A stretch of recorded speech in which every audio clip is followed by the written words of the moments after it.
Episode 37. I'm a man. I'm 40. Birthday Interlude.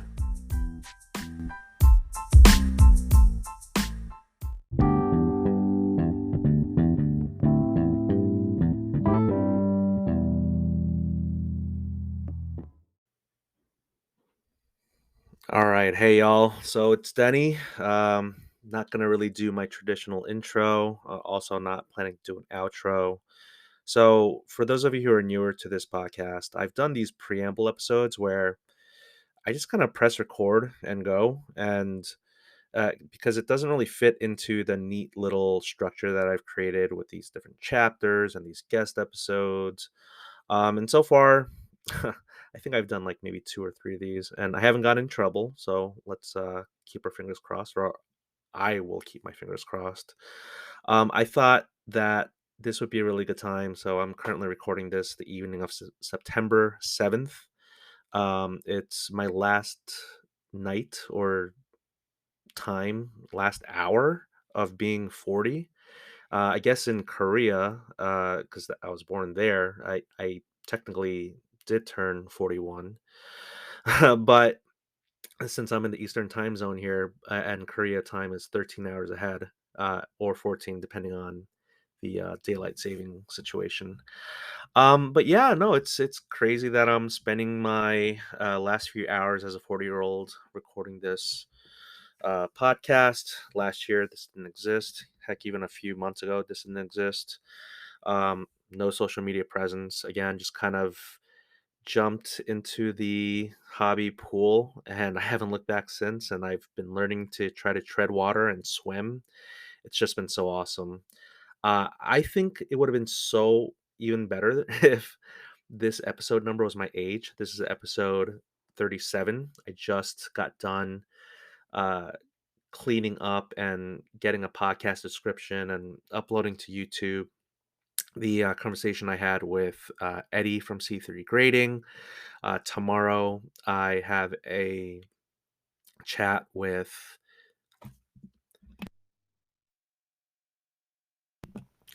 I had to go on mute there and cough. My chat is with a creator from CGC, so I'm so excited for that. So this is episode 37, preamble episode.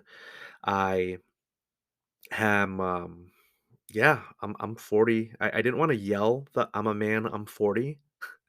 I thought that might like hurt your eardrums and you would be upset at me and not listen to me not listen to me anymore. But it's interesting because that comes from the rant from Mike Gundy, who I actually did not know is still the coach there. Oh my goodness, this rant, it occurred on September 22nd, 2007. That's 16 years ago, or almost 16 years ago. And I went down this rabbit hole on YouTube, just learning more about that rant. It's so easy. It's such a great soundbite, especially for 40-year-olds who won't be able to say it anymore in a matter of hours here. But he made that rant in his third season after Les Miles left for LSU. And it was about his former star quarterback, or I mean, they're trying to do a dual quarterback situation, I guess, but it was for his quarterback, who I guess Les Miles recruited, but Mike Gundy asked him to stay around. Again, it's all learning this from YouTube. I'm like talking about it like it's like I've been knowing this forever. But Bobby Reed was the player, and he had some injuries, and then there's this new guy who came in, Zach Robinson, and so it was a really fascinating rabbit hole. I was like, wow, I cannot believe I am completely invested in this, but I wanted to make content, some short form content on Instagram, making that rant. And then I was like, man, this is actually, when you watch the whole 3 minute press conference rant, it's like, here he is trying to defend his player. And I was like, oh, I don't know if I want to do this anymore. With regards to like making fun of it. Happy ending story. Happy ending to the story is that apparently Mike Gundy hired Bobby Reed to be part of his coaching staff.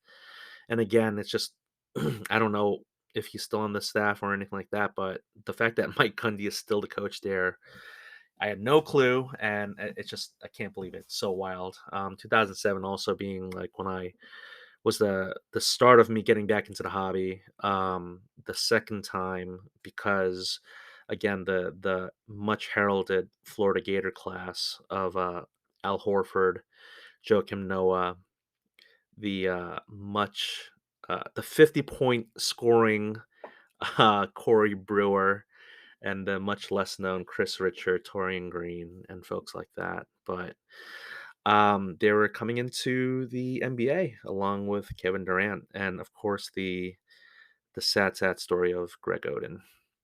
So, where was I going with this?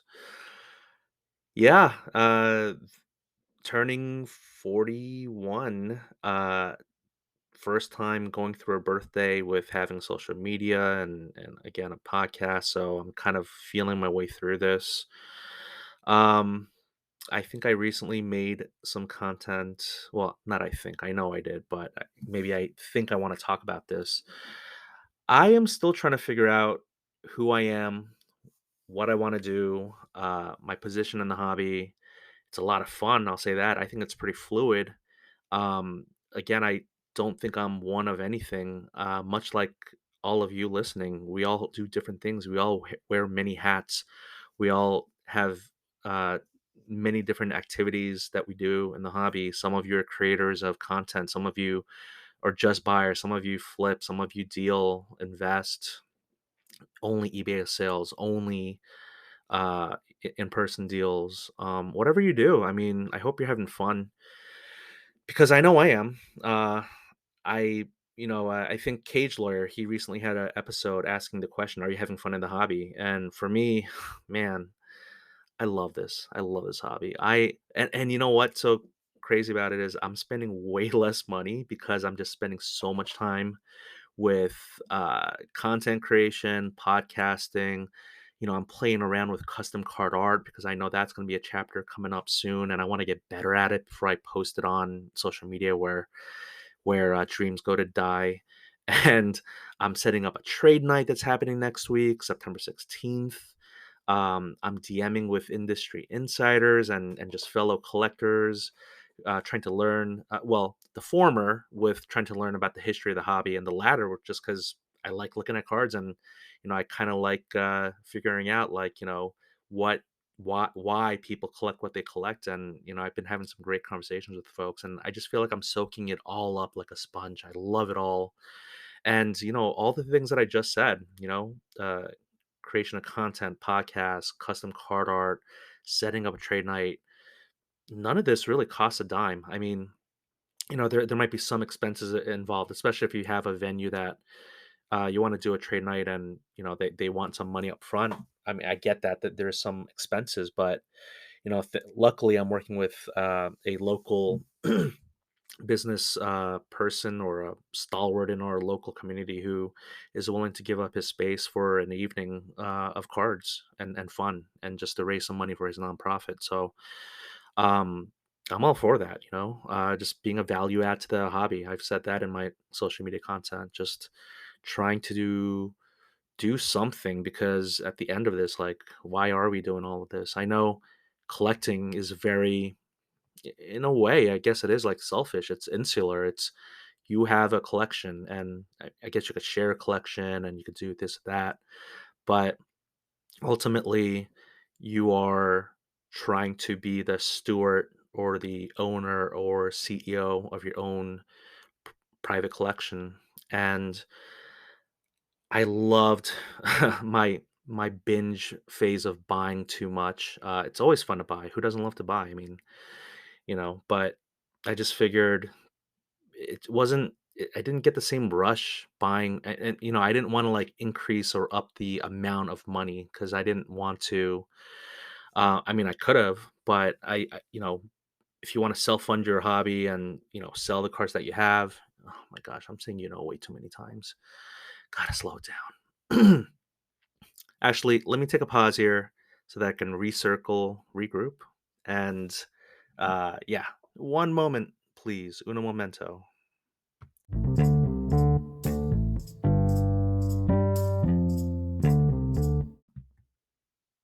All right, sorry, I need a little break there. So, trade night. It is a week away from the time of this recording. I will say I feel bad. It's during a high holiday for my Jewish card friends. It's on Rosh Hashanah, a fact that my best card friend, Rated Rabbi David Spinrad, who was a previous guest to this podcast, he told me about that after the fact. I didn't choose this particular date. Sorry, Dave. This is not planned in that way. It wasn't even planned to be centering around my birthday, anything like that. It was the date that the venue had available, and there was talks about whether to make it into a Saturday thing, a Sunday thing, a Friday event, um, afternoon event. Because I know, if I want it to be family friendly and kid friendly, I mean, it's trade night. I mean, 7 to 10. I'm thinking kids come like maybe that first hour, and then depending on how old they are, they have to go home, go to sleep. But I it's not, it's my first time doing this, and it's not going to be perfect, but I didn't want that to get in the way of me trying this. I'll learn from it. I'll have my uh, religious calendars all up in one like Google Calendar, and I'll try to be conflict free next time. Something, but for me, a lot of what I'm doing, it's just wearing these different hats, just trying things out, seeing what I like to do, what I don't like to do. For instance, like I don't know, flipping for me, it's not that it's like bad. It's just I feel kind of uneasy with, oh, I'm gonna buy this card. Like there's some stuff, some accounts or people I see on Instagram, they'll have a mail day. They literally the very same day they receive a package, they're ready to sell it immediately, or they're like, it's available, it's for sale. I'm like, you just got the card. But for some people, these pieces of cardboard, they don't represent nostalgia, they don't represent memories, they don't represent possibly anything but just, a value, a monetary value. And that's okay, I think. I mean, I'm not here to bash, any particular group of people within our delicate hobby ecosystem. I think we're all needed in some capacity. And that's something that, I'm learning for myself. And so, again, for this trade night, would I love to do a future chapter episode about setting up a trade night, or doing your own show. Like I've talked to some promoters of shows, and I'm like, how does this work? Like, how do the economics work? Or maybe people don't want to talk about the economics because a lot of it is like secret sauce, and you don't want it to be like too gauche talking about money. But there is there's the creative side of the hobby and the business side of the hobby, and I see myself much more gravitating towards the creative side of the hobby. Again, this podcast, uh, short form content creation. I gotta figure out. Not, I don't have to. I don't gotta figure out. But the YouTube and other social media platforms. But right now, I love my Instagram account. I love this podcast. Just talking. It's great because I talk and no one can interrupt me. It's like really soothing in that way, I guess. Other than my own, what interrupts me is my own line of thinking, where I just randomly think of things and just start talking, getting sidetracked, like right now. So, going back to the Rated Rabbi, I just wanted to say, we have these little walks. We watch we walk our little watchdogs together, and I recently posted something where it's me taking a picture with my little puppy, who I guess is not a puppy anymore. She's now 3 years old, and we just have like the best chats. And having him in my life, I hope he is listening to this. You better be listening to this. No, you don't have to, it's all right. But I think it's a true blessing. It really helps me center me, especially with how surreal social media can be, and how, like, the lady pointing to the back of the airplane like, you're not real. I just find social media to just be so surreal.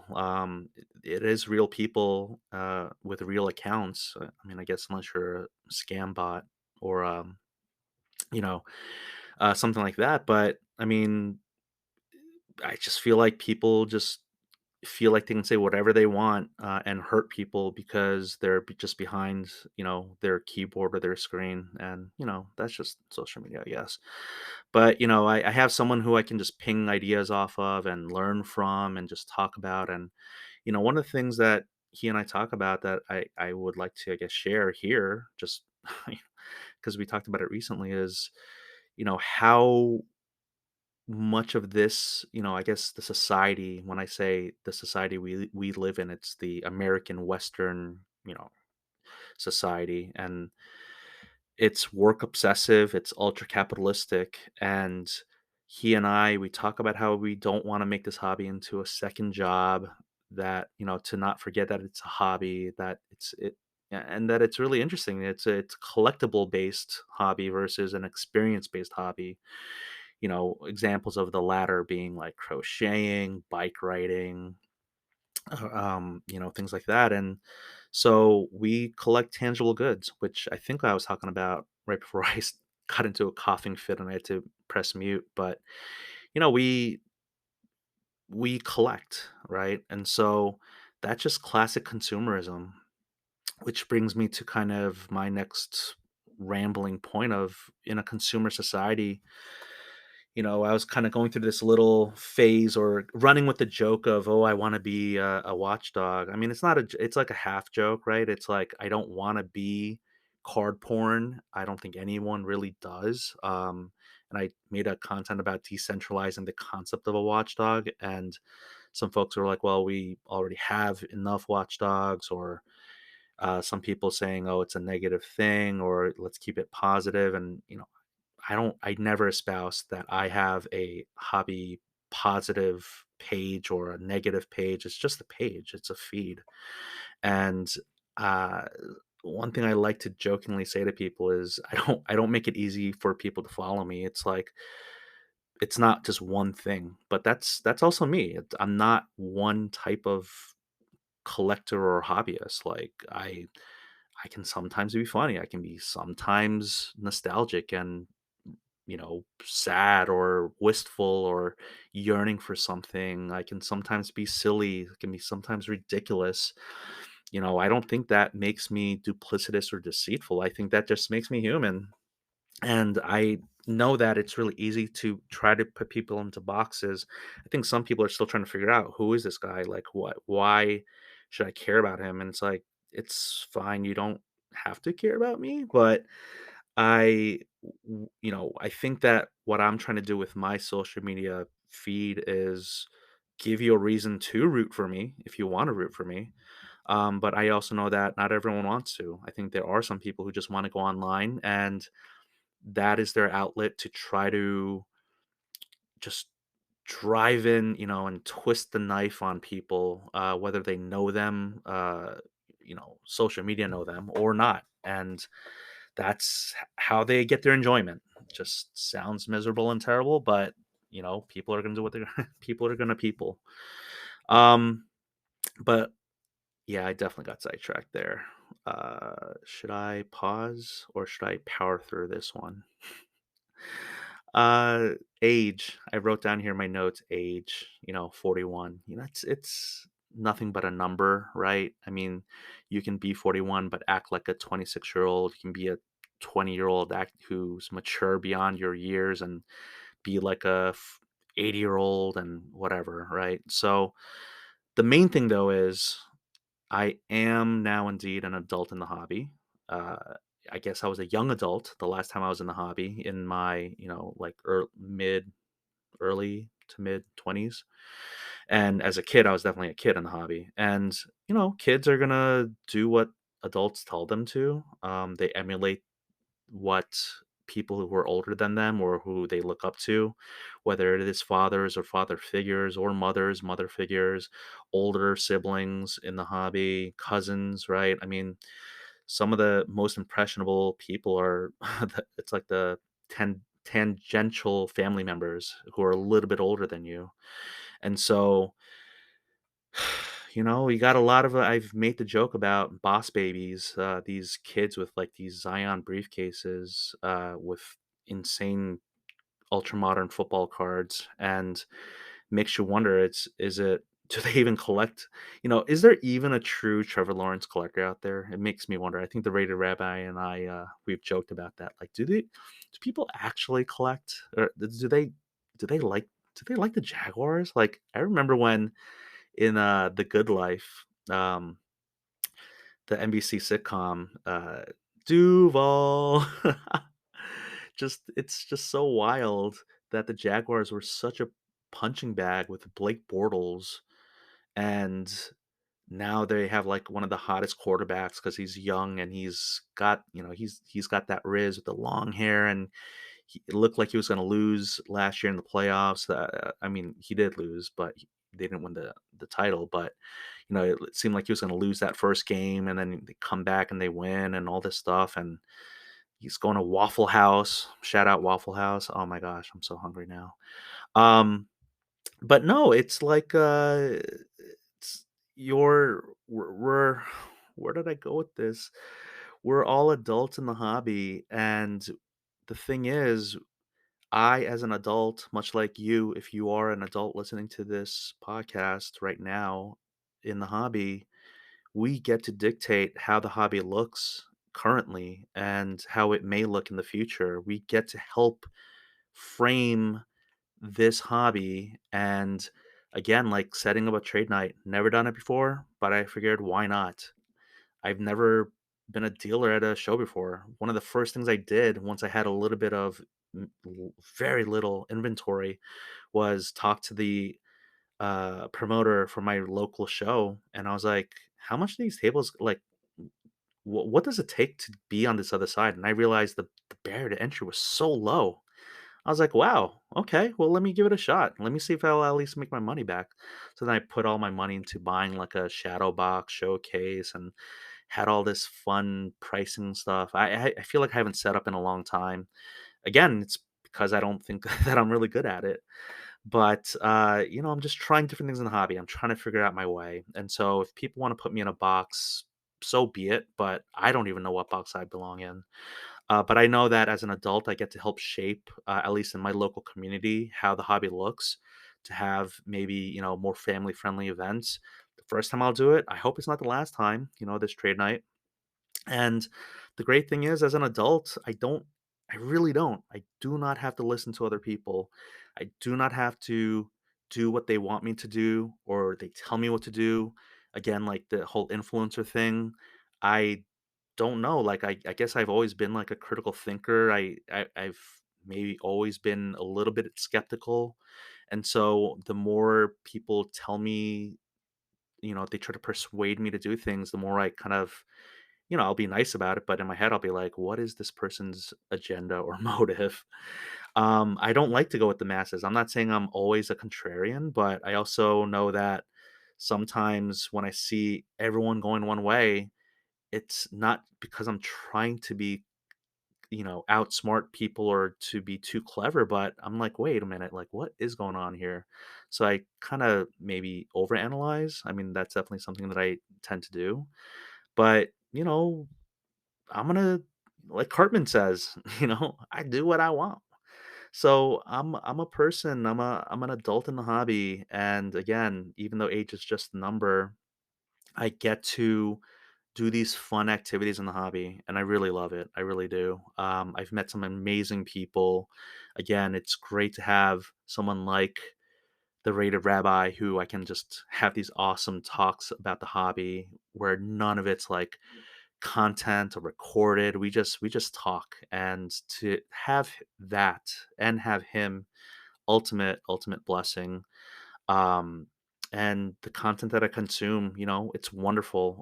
One day I'll have to talk about which podcasts I listen to and who I like and who I used to listen to, and I just feel like I outgrew it or I don't listen to it anymore. But the other thing is when you create content, you do I mean you could certainly, I guess, clean cards, look at your collection, put up eBay listings while listening to a podcast. You may be doing that right now. I don't know. But when it comes to creating content, I think that I'm not able to create content while consuming content like a podcast. So when it comes to that, I do find myself consuming less, I guess, podcast content because I'm creating my own. But it doesn't mean that I don't love the medium, and I listen to it, when I can, like, in the car or when I'm doing. I know people. Oh, my wife does not like it when I uh, put my headphones on and listen to podcasts while mowing the lawn because anything could happen when you're mowing the lawn. But having said that, I do try to fit it in where I can. Um, let's pause here. Yeah, let me recenter again.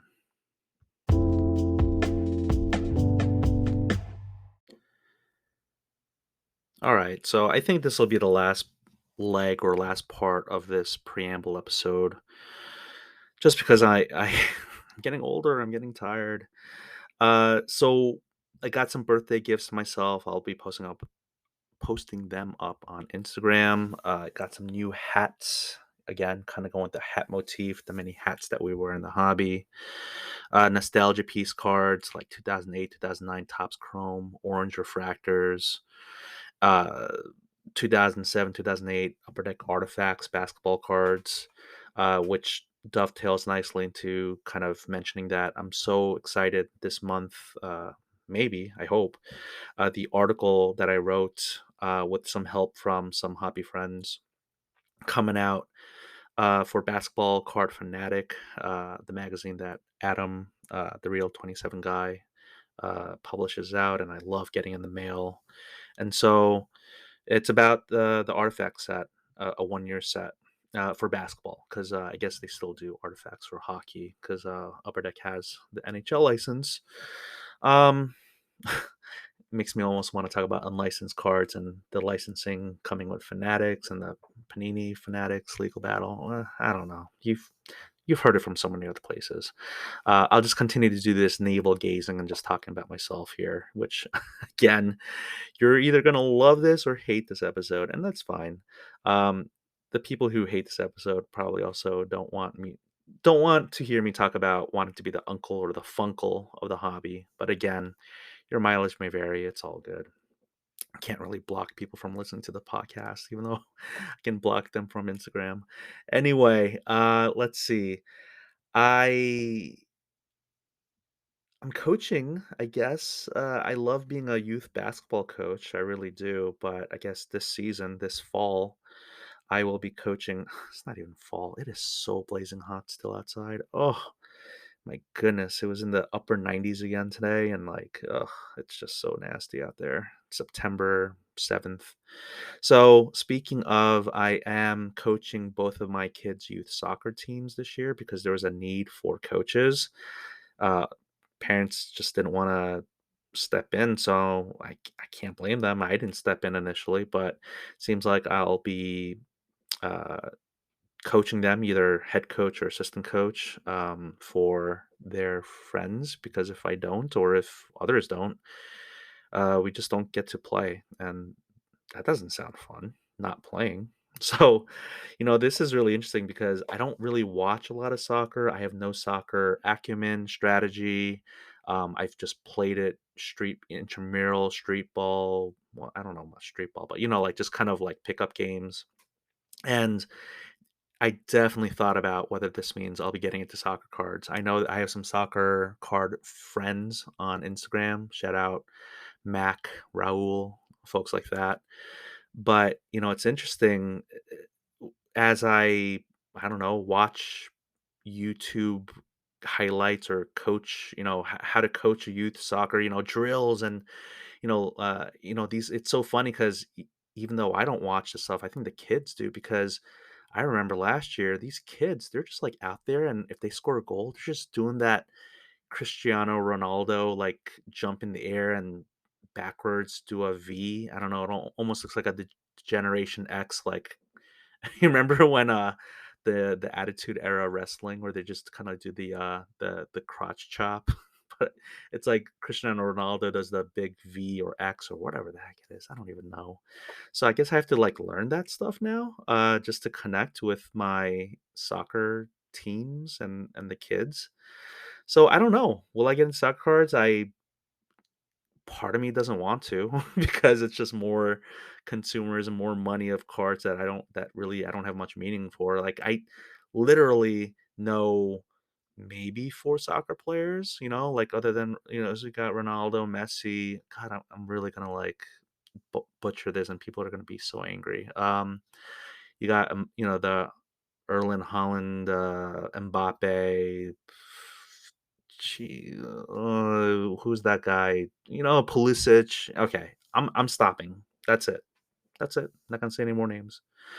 It's interesting because with coaching, I don't have to run around with the kids, but I want to. And if I'm telling these kids to kind of like run faster or get better, I kind of feel like I should try to as well. But it's a sad state of affairs that, uh, man, I can't believe I'm talking about my weight, but I've already crossed it in my mind, so I might as well share it.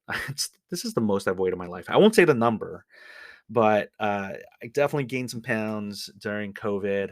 I definitely, well, I'll say right now, I am thinking about cutting some content on my hobby account, uh, with, like, incorporating some sort of, like, if I work out, I can earn money for cards. Maybe such a crazy idea, but I'm always thinking about just a random content stuff, and that's something that I thought about. But yeah, I mean, it's sad. My body's metabolism is slowing down.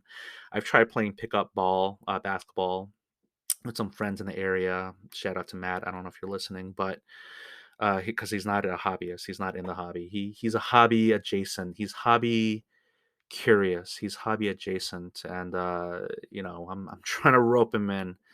But I play ball with him and his buddies, and my body just betrays me. There's a certain thing I want to do in my mind that I've done in the past, and driving to the lane, and it's just like just getting folded, just getting crumpled like a folding chair.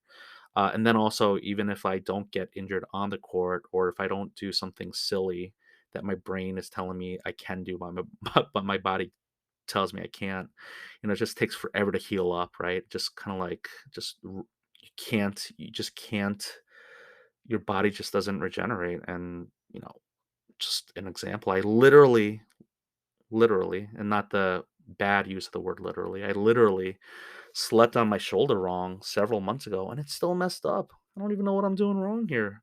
I'm at the age. I mean, again, it's not like I'm 60 or 80, but I have no lie, this past year, I remember I coughed. I was in a coughing fit, and I threw my back out from coughing.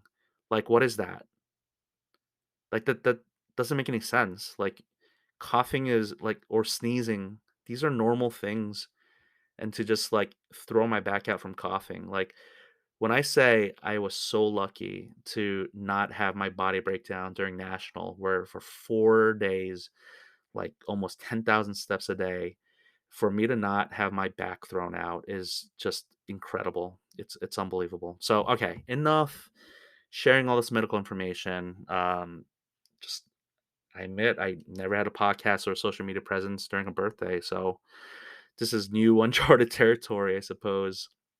And maybe I have this weird thought that maybe my kids will listen to this later in life, and maybe that's why I'm doing this, just talking to myself and publishing this out to people, whoever will listen to this, whether they listen to this, you know, within hours or days of recording it, or really far down the line. I have no clue, but what's done is done. It's content, minutes, hours of free entertainment. So enjoy. Again, I'm not going to do an outro, much like I didn't do an intro. It's a preamble episode. It doesn't really fit in neatly with the structure of what I'm trying to do here, but that's okay. Again, like, I'm my own boss here. Like Cartman, I do what I want. So you do what you want. Let's all do what we want, as long as it's not hurting people. So long, if you're scamming people, don't do what you want. Please don't do that. And we definitely need people to continue to watch each other's backs, share information. Again, just kind of like be each other's brother's keeper, sister's keeper. Let's just keep doing good for the hobby. Again, I said this in my Instagram reel, but not just for ourselves, but for future generations of collectors and hobbyists. I kind of make fun of these Boss babies with their Zion cases and all that, but they're gonna grow up and maybe the ult maybe they are Trevor Lawrence collectors, but, like, maybe they're gonna grow up and look back and go, "Man, Optic, that was an awesome set. I totally love Optic." Much like me saying I love, Topps Chrome Orange Refractors, they might be like, "Oh, man, I I love that classic look of, you know, Justin Herbert in his, powder blue Chargers uniform." I don't know, something like that.